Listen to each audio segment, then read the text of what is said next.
Peuple du Seigneur, bonjour et bon dimanche, partage au nom de Jésus. Alors, Seigneur, nous voulons te bénir, nous voulons te bénir, Seigneur, te rendre gloire, te dire merci pour le privilège que tu nous accordes d'être encore parmi les vivants. Éternel, plusieurs ont voulu voir ce jour, mais n'ont pas pu. Mais toi, dans ta grâce, tu nous as choisis pour qu'en ce dimanche, nous puissions partager, Seigneur, avec toi. Éternel, nous prions que ton Esprit Saint nous accompagne, que ton Esprit Saint, Seigneur, au Père, nous soutienne et que tout ce que nous allons dire ce matin soit pour ta gloire et rien que pour ta gloire, au nom de Jésus-Christ de Nazareth. Amen. Alors ce matin, bien-aimés, nous voulons parler dans un texte particulier. Et ce texte, bien-aimé, nous amènera ce matin à parler de la compassion. C'est juste Matthieu chapitre 9, du verset 35 à 36. Matthieu chapitre 9, du verset 35 à 36. Il est écrit: Jésus parcourait toutes les villes et les villages, enseignait dans les synagogues, prêchant la bonne nouvelle du royaume et guérissait tous les malades et toute infirmité. Voyant la foule, il fut ému de compassion pour elle, parce qu'elle était languissante et abattue comme des brebis qui n'ont point de berger. Bien-aimés, une fois de plus, soyez bénis et que le nom du Seigneur soit glorifié. Nous voulons utiliser cette opportunité ce dimanche matin pour parler de la compassion. Quand on parle de la compassion, c'est ressentir ou alors partager la douleur de quelqu'un. Ressentir, c'est que ton prochain peut ressentir. Et c'est de ce que nous voulons aborder en cette matinée ou alors en ce dimanche. Bien-aimés, nous vivons dans un monde où plusieurs personnes pensent qu'ils sont déjà chrétiens, ils sont sortis du monde, ils n'ont plus rien à faire avec les pécheurs. Et à cause de cela, bien-aimés, nous rencontrons des difficultés en ce qui est de prêcher la bonne nouvelle ou alors de porter l'évangile de Christ haut. Bien-aimés, s'il n'y a pas de compassion en nous, il sera difficile de tendre la main à ceux qui sont en difficulté pour pouvoir les venir en aide. S'il n'y a pas de compassion en nous, il sera difficile pour nous d'aider les autres qui sont déjà dans la fosse. Ici, le passage de Matthieu nous explique le parcours de Jésus et les forces de Jésus. Jésus parcourait toutes les villes. Jésus guérissait les malades.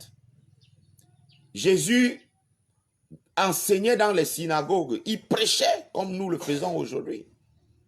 Mais un caractère que Jésus avait, qu'aujourd'hui il est difficile de trouver en plusieurs qui s'appellent chrétiens et plusieurs qui s'appellent serviteurs. Bien-aimés, sans ce caractère ou alors sans cette attitude, il sera difficile pour nous de sortir des gens qui font face aux difficultés. Il sera difficile pour nous de sortir des gens qui sont dans la boue ou alors dans les ténèbres. Si tu penses que tu es sauvé et que tu t'en fous des autres, tu t'en fous de ce qui pourrait arriver à X ou à Y, alors bien-aimé, cela veut tout simplement dire qu'il n'y a pas l'amour en toi. Parce qu'un homme qui a l'amour pour son prochain, un homme qui a la compassion pour son prochain, n'aimerait pas voir son prochain s'égarer, n'aimerait pas voir son prochain aller en enfer, ne serait pas fier de voir que X ou Y a échoué, ne serait pas fier de voir que X ou Y est dans le manquement, ne serait pas fier de voir que X ou Y est dans la honte. Bien-aimés, développons ce sentiment de compassion que Jésus-Christ avait en lui. Je veux tout simplement dire une chose, bien-aimés. Jésus-Christ enseignait la foule et il était ému de compassion pour eux. Jésus trouvait une foule qui était égarée. Jésus trouvait une foule qui commettait des atrocités mais ne savait pas ce qui les poussait à le faire. Alors Jésus a senti en lui le besoin de venir en aide à cette foule. Toi qui m'écoutes ce matin, bien-aimé, tu peux prêcher comme le plus grand évangéliste du monde. Tu peux enseigner tous les plus grands enseignements. Tu peux critiquer les hommes de gauche à droite, mais si tu n'as pas la compassion en toi, il sera difficile pour toi de gagner une âme pour le Seigneur. Toi qui m'écoutes, qui as eu le privilège d'accepter Jésus-Christ comme ton Seigneur et Sauveur personnel, Si ceux-là qui t'ont présenté Jésus n'avaient pas la compassion pour toi, ils ne devaient pas venir vers toi pour te présenter le Seigneur Jésus. Plusieurs d'entre nous, nous avons reçu Jésus-Christ dans notre vie comme notre Seigneur et Sauveur personnel et nous avons fait de Jésus-Christ notre propriété privée. Nous croyons que les autres qui vivent dans le monde, qui mènent la débauche, n'ont pas droit aussi au salut donné par Jésus-Christ. Je suis venu te dire, bien-aimé, c'est faux. Regardez le parcours de Jésus. Jésus aimait les pécheurs. Jésus les aimait malgré leurs conditions. Souvenez-vous dans le livre dans l'évangile de Luc, ou alors de Jean, au chapitre 8, à partir du verset 7. Vous allez voir qu'on amène une femme à Jésus parce que cette femme avait commis l'adultère. Et les gens qui venaient avec cette femme voulaient la lapider. Parce que selon la loi mosaïque, toute personne qui avait commis un péché pareil devait être lapidée à mort. Et ils venaient avec cette femme. Ils rencontrent Jésus. Et cette femme est accusée d'avoir commis l'adultère. Qu'est-ce que Jésus les a dit? La Bible dit, Jésus a commencé à écrire sur le sol. Et en se posant la question, que celui qui dit qu'il n'a jamais péché lance la première pierre à cette femme. Et la Bible dit, dès que Jésus-Christ avait levé la tête, tous étaient partis et il n'y avait plus d'accusateur. Si Jésus-Christ avait ce sentiment d'amour en lui, nous ne devons pas oublier que, bien aimés, nous faisons l'effort de développer ou alors d'avoir les sentiments que Christ avait. Quand on dit chrétien, c'est quelqu'un qui s'identifie à Christ. Quand on dit chrétien, c'est quelqu'un qui a le caractère de Christ en lui. La méchanceté que nous avons aujourd'hui, nous portons les Bibles, nous allons dans des églises, nous occupons des premières places, nous appelons anciens, nous appelons pasteurs, nous appelons évangélistes, nous appelons frères, nous appelons chantres, nous avons des belles voix, nous chantons plus que les anges, mais il n'y a pas de compassion en nous. Tu es le premier à te moquer de ton voisin le plus proche, qui commet les mêmes choses que toi tu commettais avant qu'on ne te présente Jésus. En ce dimanche, bien-aimé, je nous appelle à avoir le sentiment de compassion que Christ avait en lui. Sans la compassion, les gens vont s'égarer autour de nous. Et Dieu nous tiendra compte, Dieu nous tiendra coupables de cet égarement de ces personnes. Dans Ézéchiel 33, il dit, il nous a établis sur le peuple comme une sentinelle. Et la sentinelle joue un rôle très efficace dans un groupe de personnes ou bien alors au milieu d'un peuple. La sentinelle est toujours celle-là qui voit le danger venir. La sentinelle est toujours celle-là qui peut avertir les autres. Attention, là où vous êtes, l'ennemi vient à gauche, l'ennemi vient à droite, l'ennemi vient au nord, l'ennemi vient au sud. Sans la sentinelle, plusieurs personnes seront surprises par l'ennemi. Et c'est ce qui se passe autour de nous. Parce que nous refusons de jouer le rôle de la sentinelle. Si tu refuses de jouer le rôle de la sentinelle, ton voisin va s'égarer et aller en enfer. Ta famille va s'égarer et aller en enfer. Tes frères vont s'égarer et aller en enfer. Tes cousins vont s'égarer et aller en enfer. Tes voisins et tous ceux, même tes collègues, vont s'égarer et aller en enfer. Pourquoi as-tu reçu Jésus-Christ dans ta vie et tu fais de ce Jésus-Christ ta propriété privée? Si les autres qui avaient reçu Jésus les avaient gardés dans leur vie, les avaient gardés dans leur poche, dans leur porte-monnaie, dans leur sac, dans leur coffre, comme toi tu le fais aujourd'hui, est-ce que tu devais être sauvé? Est-ce que tu devais être appelé enfant de Dieu? Bien-aimés, n'oublions pas que autrefois, nous étions de leur nombre. N'oublions pas qu'autrefois, nous nous comportions de la même manière. N'oublions pas qu'autrefois, les mêmes choses que ces gens font, nous le faisons. Pourquoi penser que tu es trop saint et tu ne dois pas avoir de contact avec ceux-là qui commettent le péché et l'iniquité? La Bible dit, nous sommes le sel de la terre. Nous sommes la lumière du monde. Nous sommes appelés à éclairer. Nous sommes appelés à saler ou alors donner le goût à ce que les autres vivent. La Bible dit, Jésus fut ému de compassion. Jésus s'est mis à la place de ces personnes et il pouvait ressentir ce que ces personnes ressentaient. C'est par la compassion que Jésus-Christ a ressuscité Lazare. La Bible dit, Jésus pleura Pourquoi Jésus pleura? Jésus pleura parce que Jésus vit ces personnes qui se lamentaient et dans la chair, en tant qu'homme, il pouvait ressentir ce que ces personnes ressentaient. Voilà pourquoi Jésus-Christ a coulé les larmes pour la première fois. Pourquoi il est difficile pour nous d'aimer notre prochain? Pourquoi il est difficile pour nous d'avoir les mêmes sentiments que Christ avait si nous nous appelons chrétiens? C'est parce que Jésus aimait que Jésus pouvait défendre la cause de la femme qui avait commis l'adultère. Nous avons le caractère de ces juifs qui suivaient cette femme pour la lapider. Nous avons ce caractère. Voilà pourquoi il est difficile pour nous d'aider les autres. Il est temps que tu voies que ton voisin, que ta voisine, que ton frère, ton cousin, ta cousine qui commet ce genre d'atrocité a une âme. Et cette âme a besoin d'être sauvée, bien-aimé. J'ai l'habitude de dire, si Dieu permet que tu vois l'iniquité de ton frère, si Dieu permet que tu vois la bêtise de ton frère, ce n'est pas pour que tu te moques de lui, parce que tu n'es pas plus saint que lui. Autrefois, tu étais comme ça. Et Dieu voudrait que tu voies, parce qu'il sait qu'il t'a donné le potentiel, il t'a donné la capacité de pouvoir aider ce frère, de pouvoir aider cette sœur, de pouvoir amener cette sœur par l'amour que tu as en toi à sortir de cette circonstance.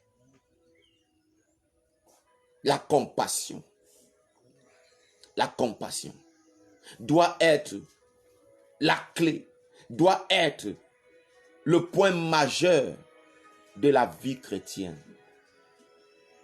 Jésus fut ému de compassion. C'est parce que Jésus aimait la foule qu'il allait vers eux, vers elle. C'est parce que Jésus-Christ aimait le monde qu'il a donné sa vie à la croix pour sauver l'humanité. S'il n'y a pas d'amour en nous, comment pouvons-nous gagner nos frères? Comment pouvons-nous gagner nos sœurs? Bien-aimé, il faudrait que cette attitude change. Si je suis serviteur de Dieu, je suis d'abord enfant de Dieu, racheté par le sang de Christ. Si je suis chantre, je suis d'abord enfant de Dieu. Si je suis un grand évangéliste, je suis d'abord enfant de Dieu. Si je suis prophète, je suis d'abord enfant de Dieu. Le sentiment de Christ doit régner en moi. Et si ce sentiment de Christ règne en moi, alors je pourrais gagner mes frères, je pourrais gagner mes sœurs, je pourrais gagner mes voisins, je pourrais gagner mes collègues, je pourrais gagner tout le monde. Dieu a tant aimé le monde, sans exception. Dans le verset 17 de Jean 3, il dit, Dieu n'est pas venu pour condamner le monde, mais Dieu est venu pour sauver le monde. Pourquoi tu condamnes? Pourquoi ne peux-tu pas montrer l'amour que Christ a montré pour toi? Si Christ t'avait condamné, est-ce qu'aujourd'hui tu devais être pasteur? Si Christ t'avait condamné, est-ce qu'aujourd'hui tu devais être prophète? Si Christ t'avait condamné, est-ce qu'aujourd'hui tu devais être chantre, évangéliste, dirigeant de la chorale ou diaconesse ou pasteur ou ancien? Il est temps que le même sentiment que Christ avait en lui, que nous puissions l'avoir. Je dirais même c'est de la sorcellerie. Pourquoi nous sommes un obstacle pour ceux-là qui peuvent donner leur vie à Jésus-Christ? Si tu ne montres pas l'amour à ton voisin, comment est-ce que ton voisin peut connaître que Jésus-Christ est amour? Si tu ne montres pas l'amour à ton collègue, comment est-ce que ton collègue peut connaître que Jésus-Christ est amour? L'amour de Dieu n'a pas de limite. Dieu nous aime quelle que soit notre condition. Dieu nous aime quel que soit le milieu où nous nous trouvons. Voilà pourquoi il dit à ses disciples, allez dans tout le monde entier, prêchez la bonne nouvelle. La bonne nouvelle, c'est que quelle que soit ta condition, Jésus-Christ t'aime. La bonne nouvelle, c'est que quelle que soit ta condition, Jésus-Christ t'accepte. La bonne nouvelle, c'est que même si tu es Jésus-Christien, Jésus-Christ t'aime. La bonne nouvelle, c'est que même si tu es vampire, Jésus-Christ t'aime et il veut changer ta vie. Et c'est ça le message des enfants de Dieu. C'est ce que nous devons présenter à l'humanité. Bien-aimé, tu dois te repentir ce matin. D'avoir été toujours celui qui condamne les autres. De n'avoir pas été celui qui développe le caractère, le sentiment de Christ en lui. En ce dimanche, je te rappelle à être un homme de compassion. Ressentir ce que les autres ressentent. Ressentir ce que les autres ressentent. Vivre ce que les autres vivent afin de pouvoir les tendre la main pour les sortir de cette difficulté. Peuple du Seigneur, nous avons commis beaucoup de bêtises dans nos vies. Nous avons commis beaucoup d'erreurs. Nous qui nous appelons enfants de Dieu, nous qui nous appelons serviteurs de Dieu, nous qui nous appelons évangélistes, nous qui nous appelons prophètes. Il est temps que nous puissions nous lever et avoir le caractère de Christ qui est l'amour en nous. Toi qui m'écoutes, toi qui m'écoutes, toi qui me regardes, toi qui portes ta Bible chaque jour pour aller à l'église, mais tu n'as pas de bonne relation avec ton voisin parce qu'il est soûlard. Parce que ta prostituée, ta voisine est prostituée. Parce que ton frère est malhonnête. Parce que ton oncle est sorcier. Parce que ton oncle, ta tante est vampire. Présente-leur l'amour de Christ. Christ nous a aimés quand nous étions encore pécheurs. Dans Romains 5:8, il dit, Dieu prouve son amour envers nous, que lorsque nous étions encore pécheurs, Christ est mort pour nous. Christ est mort pour nous par amour, par compassion. Sans la compassion, bien-aimés, nous sommes une cymbale qui retentit. N'oublions pas que nous sommes la sentinelle de l'Éternel. Et nous allons rendre compte à Dieu de la manière dont nous nous comportons vis-à-vis de nos frères. Ils ont une âme et cette âme a besoin du salut. Si Dieu permet que tu vois les erreurs de ton frère, c'est parce que tu as la correction. Et si tu ne peux pas l'aimer tel qu'il est, comment est-ce que tu pourras corriger ses erreurs? Parfois, il est difficile pour nous de prêcher l'évangile. Parce que ces mêmes personnes à qui nous voulons présenter Jésus-Christ, c'est des gens que nous avons eu à condamner publiquement. Nous n'avons jamais pris la peine de les accepter tels qu'ils sont pour leur montrer que Jésus-Christ peut les laver et changer leurs conditions. Alors en cette matinée, bien-aimés, soyez bénis, peuple du Seigneur. Si toi qui m'écoutes ce matin, tu te retrouves dans un wagon, je voudrais juste que tu répètes cette prière après moi. Que tu dises, Seigneur Jésus, je regrette de mon attitude. Je regrette de mon caractère.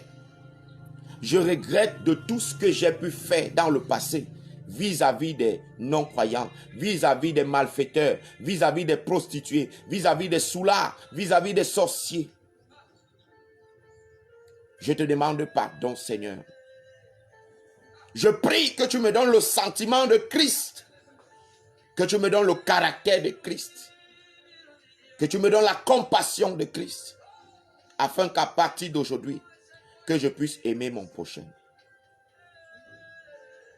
Quelle que soit sa condition. Et que je puisse le présenter l'amour de Christ.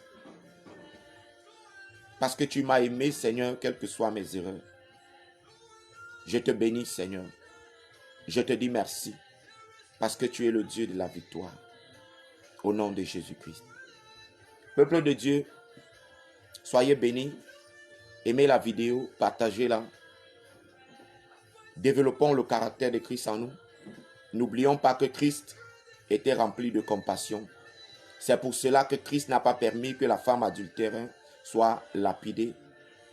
C'est parce que Christ avait la compassion en lui qu'il a donné sa vie à la croix pour nous. Arrêtons de condamner les autres. Arrêtons de condamner nos voisins. Arrêtons de condamner tous ceux-là dans le monde qui sont des fumeurs de drogue. Tous ceux-là dans le monde qui commettent des prostitutions. Tous ceux-là dans le monde qui sont meurtriers autour de nous. Les voleurs, les braqueurs, Jésus-Christ les aime. Et il a besoin de toi pour pouvoir propager cette bonne nouvelle. Ne pense plus que tu es pasteur. Ne pense plus que tu es prophète. Ne pense plus que tu es évangéliste. Quoique Jésus-Christ était Dieu, il aimait son prochain. Si tu es devenu évangéliste aujourd'hui, tu étais comme eux. Mais Christ t'a aimé. Et il a utilisé des personnes pour te ramener sur ce chemin qui est celui de Dieu. Alors Dieu voudrait t'utiliser pour transmettre aux autres ce qu'il t'a donné. Que le Seigneur te bénisse. Que le Seigneur te fortifie en ce dimanche, comme tu partages cette vidéo. Reste connecté à la page de D.N. John et que le Seigneur te bénisse. Je reste votre humble serviteur. Si vous avez des difficultés, si vous avez des problèmes, si vous voulez plus de détails en ce qui concerne le message, contactez-moi inbox ou alors par mon numéro WhatsApp plus 237 676 36 0050 plus 237 676 36 0050 ou alors plus 237 690 05 83 52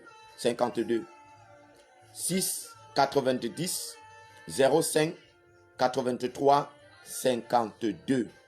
Je prie pour toi ce matin au nom de Jésus-Christ de Nazareth. Quelles que soient tes difficultés, quels que soient tes problèmes, que le Seigneur te visite en ce dimanche au nom de Jésus-Christ.